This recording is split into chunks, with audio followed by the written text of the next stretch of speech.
আসসালামু আলাইকুম। ওয়ালাইকুম আসসালাম। কাকা, এটা চাষাবাদ করছেন, এটা কিসের শাক? এটা আপনার কাঠুয়া ডাঁটা, কাঠুয়া ডাঁটা। যেটা মিষ্টি হয় কাঠুয়া, জি। এটা ও, এটা কতটুকু জায়গা? এটা ধরেন 12 কাঠা হবে। 12 কাঠা। কতটুকু কাঠুয়া শাক হবে এখানে আপনি আনুমানিক? অনুমানিক ধরেন 60-70 মন। আপনি কতদিন ধরে চাষাবাদ করছেন? আমি ধরেন প্রায় 4 বছর থেকে করি। 4 বছর ধরে। এই জমিটা আপনি, এই যে যতটুকু জমি আমি দেখতে পাচ্ছি, হুম। সম্পূর্ণ জায়গাটা চাষাবাদ আপনি করেন? জি, আমি আর আমার ভাই আর একটা শিয়ারদার আছে। আপনার ভাইটা শেয়ারদার আছে। কতদিন পরে এই শাকটা উঠবে আর কি? কাঠুয়া ডাঁটা যেটা বলছেন, এই কাঠুয়া ডাঁটা এটা আপনি ধরেন আই ভরবো না তো, এটা 3 মাস 3.5 মাস লাগে। সিনেমা কতদিন হলো লাগানো এটা? এই প্রায় 3 মাস মতন হয়ে এসছে।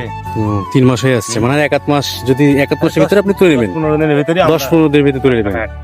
তো এখানে শুধু কাঠুয়া ডাঁটা লাগিয়েছেন না অন্য কিছু চাষ আছে? পুঁই শাক আছে, ড্যাঙ্গা পুঁই শাক আছে। ও, আমরা এই সাইডে দেখতে পাচ্ছি যে পুঁই শাক আছে, প্রায় উপরে লাল শাকও দেখতে পাচ্ছি। হ্যাঁ, ড্যাঙ্গা। হ্যাঁ, আর প্রায় ওই পাশে আরেকটা দেখতে পাচ্ছি, ওটা কি মানে পাতাকপি? আচ্ছা, ঠিক আছে। এটা কি আপনারা বাজারে, রাজশাহী আপনি সাহেব বাজারে বিক্রি করেন? হ্যাঁ, বাজারে বিক্রি করি। আচ্ছা, এটা 10-15 দিন পরে তুলে আপনি কোনো কি পার্টির কাছে বিক্রি করেন না নিজেরা যে বিক্রি করেন? আমরা নিজেই যাই, আপনার পার্টির কাছে বিক্রি করি। কেউ 1 মন নেবে, কেউ 10 সের নেবে, কেউ 5 সের নেবে, ও, এরকম পার্টি। তো কেমন কি খরচ হয় এটার ব্যাপারে একটু জানাবেন কি? খরচ ধরেন এটা খরচ ভালোই খরচ হয়, প্রায় ধরেন আমার 30-35 হাজার টাকা খরচ হয়ে যায়। 30-35 হাজার টাকা। লাভের পরিমাণ কেমন হতে পারে এখন এটা? লাভের পরিমাণ এখন দাম পাইলে লাভ হবে, দাম যদি না পাই তাহলে তার খরচের পয়সা উঠছে না। জিনিসটা এখন সবকিছুরই দাম বেশি। সবকিছুর দাম। এই তেল ধরেন পাচ্ছি না, সরকার বিষয়ে তেল পাচ্ছি আমরা, কি 1 লিটার 2 লিটার তেল 150 টাকা লিটার নিচ্ছে। 150 টাকা লিটার নিচে আপনাদের কাছ হ্যাঁ। থেকে? এটা কি পেট্রোল পাম্প থেকে তেল নিয়ে আসেন? না, পেট্রোল পাম্পে আমরা যে ধরেন সিরিয়াল দিতে পেট্রোল পাম্পে আমাকে 1 লিটার 2 লিটার তেল দিচ্ছে না। ও, আপনাদের কি শ্যালো মেশিন চালানোর জন্য যে তেলটা লাগে? হ্যাঁ, হ্যাঁ। আমার 1 আচ্ছা। লিটার 2 লিটার হলে হয়। আমরা এই যে লুজ তেল ধরেন কিনি, জি, ওর কাছে গেলে মনে হয় 150। ঠিক আছে। তো এই চাষাবাদ কি আপনি একাই করেন না কি লোক লাগান, এনে লোক খাটান? লোক খাটাতে হয় যে ভাই। লোক খাটান হয়। হ্যাঁ, এই- প্রায় এই- পাঠাল খাটাতে হয়, না আজ পাঠাল। পর্যন্ত আপনি কতটা লোক খাটিয়েছেন তাও?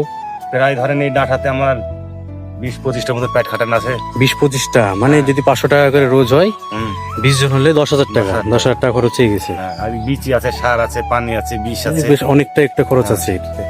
তো আপনার ওটা কি বড় ভাই নাকি? হ্যাঁ, ওটা আমার বড় ভাই। বড় ভাই। ওই বড় ভাই কি সেম কাজে আপনারা দুজন মিলে খরচ করেন এখানে? দুই ভাই খরচ করি, 2 ভাই ভাগ করে নেন? ভাগ করে নিই। তো ঠিক আছে। আসসালামু আলাইকুম। ওয়ালাইকুম। আপনারা সবাই দেখতে পাচ্ছেন যে রাজশাহীতে ডাবতলা এলাকা, এটা তো ডাবতলা এলাকা না আঙ্কেল? আচ্ছা, ডাবতলা এলাকার পিছনে এত বড় বড় সব বিল্ডিং এর পেছন সাইডে খুব সুন্দর একটা চাষাবাদ করে আঙ্কেল। তো ইনি আর ইনার বড় ভাইকে দেখা যাচ্ছে জমিতে আছে উনি। তো খুব সুন্দর চাষাবাদ করে, আপনারা সবাই দেখতে পাচ্ছেন। বেশিরভাগ রাজশাহী শহরে এরকম কিছু দেখা যায় না এখন আর। সদর এলাকায়, মানে শহরের ভিতরে একটি জায়গা আছে যে খুব সুন্দরভাবে এখনো চাষাবাদ করছে। এই দুটো মানুষ আমরা শুনেছি যে হাফিজুল কাকা, আর এই লোকের নামটা তো জানা হলো না। যে এই জায়গাতে ইনারাই চাষাবাদ করে, বাইরের কাকু মানুষ দেখিনি আমরা। তো আপনারা সবাই একটু লাইক, কমেন্ট, শেয়ার করে দিবেন, আর চ্যানেল যদি নতুন হন যে একটু সাবস্ক্রাইব করে দিবেন চ্যানেলটা। এভাবে আরো নতুন নতুন ভিডিও দেওয়ার চেষ্টা করব আমি। সবাই আমার সাথে থাকবেন। আসসালামু আলাইকুম।